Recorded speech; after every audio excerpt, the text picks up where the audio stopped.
Hello everyone, কেমন আছো তোমরা সবাই? আমি অনিন্দিতাস ব্লগে তোমাদের সবাইকে স্বাগত। আজ সকাল সকাল উঠে রান্না বসিয়ে দিয়েছি। আজ শনিবার, আজ কোনো মাছ মাংস ডিম হয় না আমাদের বাড়ি সাধারণত। তো রান্না প্রায় হয়ে গেছে সব, এখন রুটি করলেই হয়ে যাবে। আটাটা মেখে নিচ্ছি। কী কী রান্না হয়েছে অবশ্যই শেয়ার করব তোমাদের সাথে। সঙ্গে থাকো, দেখতে থাকো সারাদিন আমি আজ কী কী করছি।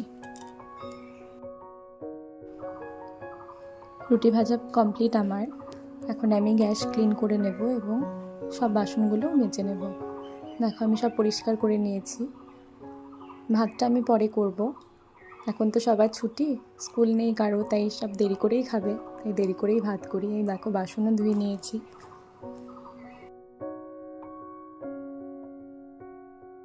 দেখো বেড কভার চেঞ্জ করতে এসেছি আর ভাবান সোনা উঠে বসে পড়েছে, ঠিকভাবে চেঞ্জও করতে দিচ্ছে না। তো আজও একটু পর ওর পাপার সাথে যাবে এক জায়গায়, একটু দরকার আছে, ওকে রেডি করে দেব।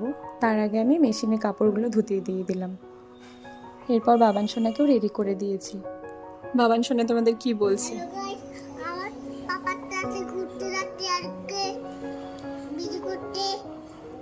করবে গিয়ে ওখানে কি খাবে? আর কি খাবে? হ্যাঁ কি খাবে বলো? সন্দেশ খাবে? আর কি খাবে?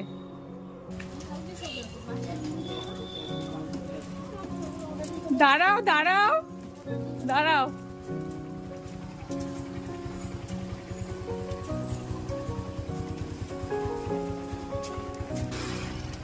Tata tata.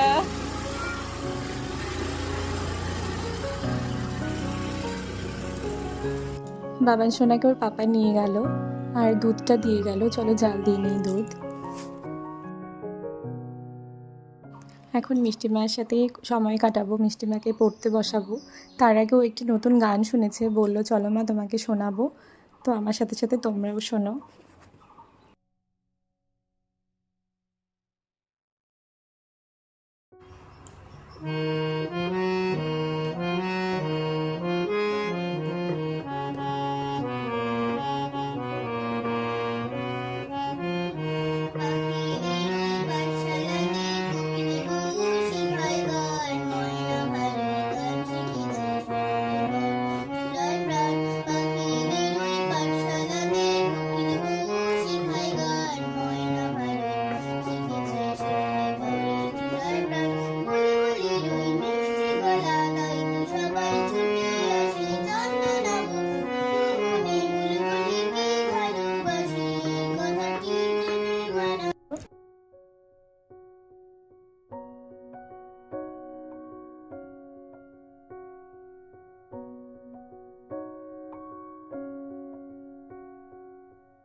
মিষ্টিমাকে এতক্ষণ পড়ালাম আর এদিকে কাপড় ধোয়াও কমপ্লিট।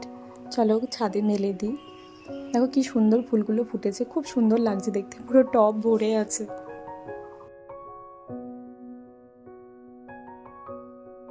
মিষ্টি মায়ের তো এখন স্কুল ছুটি, কিছুদিন পরেই খুলে যাবে, সামনের সপ্তাহে খুলে যাবে। তো চেষ্টা করি ওকে সকালের দিকেই পড়িয়ে দেবার, কাজের ফাঁকে ফাঁকে, কারণ এই টাইমে ওর পাপা বেশিরভাগই বাবান সোনাকে রাখে, কারণ পাপারও তো ছুটি চলছে স্কুল।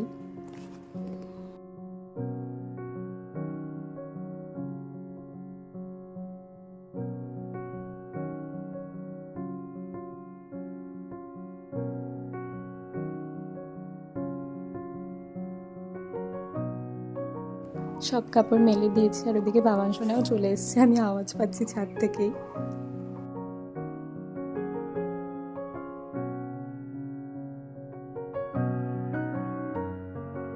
দেখো আসার সময় ঠাম্মির ঘর থেকে বিস্কিট নিয়েছে, এটা ওকে করতেই হবে, ও যতবার নিচে যাবে ঠাম্মির কাছ থেকে বিস্কিট নেবেই। তো এটা নিয়ে দেখবে এখন দুই ভাই বোনে লেগে যাবে, হয়তো মিষ্টি একটু ভেঙে নেবে, ব্যাস শুরু হয়ে গেল। মিষ্টি ওর পেছনে ভীষণ লাগে, দেখবে এখনই শুরু হবে দুজনের কান্নাকাটি। রোদ থেকে এসছে তাই 10-15 মিনিট রেস্ট নিয়ে নিই, তারপর স্নান করাবো, তারপর খাওয়া দাওয়া শুরু হবে।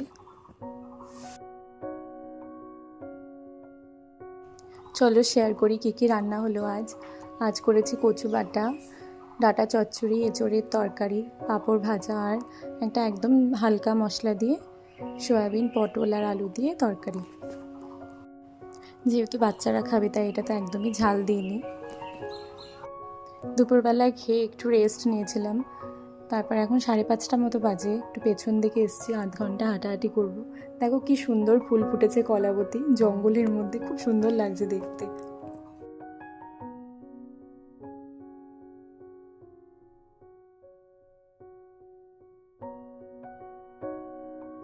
বিকেলে হাঁটাহাঁটির পর সন্ধে দিয়ে চলে এলাম আবার রান্নাঘরে চা করতে। দেখো লিকার চা, দুধ চা দুটোই হচ্ছে। বড়মাসাইয়ের জন্য হচ্ছে লিকার চা, আর সাথে তো মুড়ি মাখা হবেই। বেশিরভাগ দিন আমাদের বাড়ি সন্ধেবেলায় মুড়ি মাখাই হয়, আমরা সবাই ভালোবাসি খেতে। সাথে বাবান সোনারও লাগবে। দেখো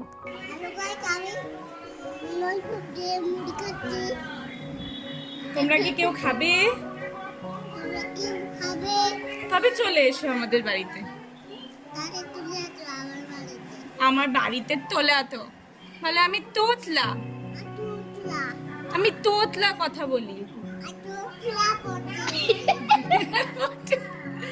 তোতলা কথা বলি। সোনার বইয়ের অবস্থা দেখো, ওর যে কতগুলো বই কেনা হয়েছে সব ছিঁড়ে এখন আর কয়েকটা টুকরো পড়ে আছে। নাও এবার বাবান সোনা পড়বে। দেখো তো কি পড়ছে। শরীয়তে কি? অজগর মানে ছাপ। আচ্ছা শরীয়তে কি বাবা বলো তো? শরীয়তে অজগর আর শরীয়তে ভালো করে বুঝতে হয়। অজগর মানে আচ্ছা, শরীয়তে রস্যইতে, দীর্ঘইতে, রস্যুতে, ওলে বাবলে, দীর্ঘতে, দীর্ঘটি, আচ্ছা, রিতে, লিতে,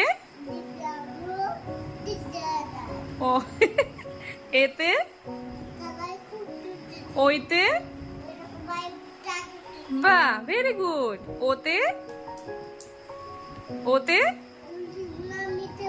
ধরবে গলা, ওতে ঔষধ খেতে মিছে বলা। ভেরি গুড, হাততালি হাততালি হাততালি। বলো। সন্ধ্যে টিফিন করে মিষ্টিমা এক ঘরে পড়তে বসলো, আর অন্য ঘরে বাবান সোনাকে নিয়ে সময় কাটালাম। তারপর দেখো দাদাইয়ের সাথে বসে খেলা চলছে লাইট দিয়ে দাদাই। এখন যাব রান্নাঘরে রুটি করতে। আজকের মতো ব্লগটি এখানে শেষ করছি। যদি ভালো লেগে থাকে অবশ্যই লাইক, কমেন্ট ও শেয়ার করো। আর যারা এখনও সাবস্ক্রাইব করোনি অবশ্যই সাবস্ক্রাইব করো। এতক্ষণ আমার সঙ্গে থাকার জন্য অনেক ধন্যবাদ। সবাই খুব ভালো থেকো। টাটা।